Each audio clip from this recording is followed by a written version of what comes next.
Welcome to all is well అమ్మ channel. ఇంతకుముందు చాలా వీడియోస్‌లో చెప్పా. ఆకు లేకుండా కాసే కాయ నార్జం చెట్టు. నా ఆకు లేకుండా పూసే పువ్వు, ఆకు లేకుండా కాసే కాయ ఏదన్నా ఉంటే నార్జం చెట్టు అని. ఆ చెట్టు కాయలు పూర్వకాలంలో చాలా బాగా తినేవాళ్ళు. అది ఎలా ఏంటి అనేది కాయ మగ్గింది చూపిస్తా. ఇంకోటి చాలామంది లిప్‌స్టిక్ వాటికి ఇది యూజ్ చేస్తే అద్దరిపోతుందనమాట. ఏదైనా ఫంక్షన్స్ అలాంటివి ఉంటే లిప్‌స్టిక్ గూడా పడలేదు. ఈ కాయ యొక్క కలరే లిప్‌స్టిక్‌లా పనిచేస్తుంది. ఇదిగో నార్జం చెట్టుకి కాయ పీకిన తర్వాత చిన్న చిన్న ముళ్ళుంటాయి. అవి గాని చేతికి కుచ్చుకుంది అంటే ఇంగ అంతే సంగతులు. అవి తీసుకోలేము.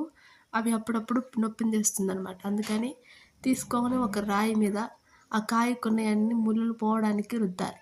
రుద్దగానే కాయలో వస్తుంది ఎర్రగా. కొందరికి అసహ్యంగా అనిపిస్తదేమో గానీ చాలా టేస్టీ ఉంటుంది ఈ కాయ అనమాట. దీంట్లో అంగిడి ముళ్ళని ఒకటుంటుంది. ఆ ముళ్ళు తీసేసి తినాలి. లేదంటే డేంజర్ అవుతుందనమాట. ఆ ముళ్ళు చూపించడానికి కొంచెం పాసిబుల్ కాలేదు. నెక్స్ట్ వీడియోలో ట్రై చేస్తా. ఇలాంటి మరికొన్ని వీడియోస్ తెలుసుకోవడానికి ప్లీజ్ లైక్ చేయండి, షేర్ చేయండి, సబ్స్క్రైబ్ చేయండి. Thank you for watching this video.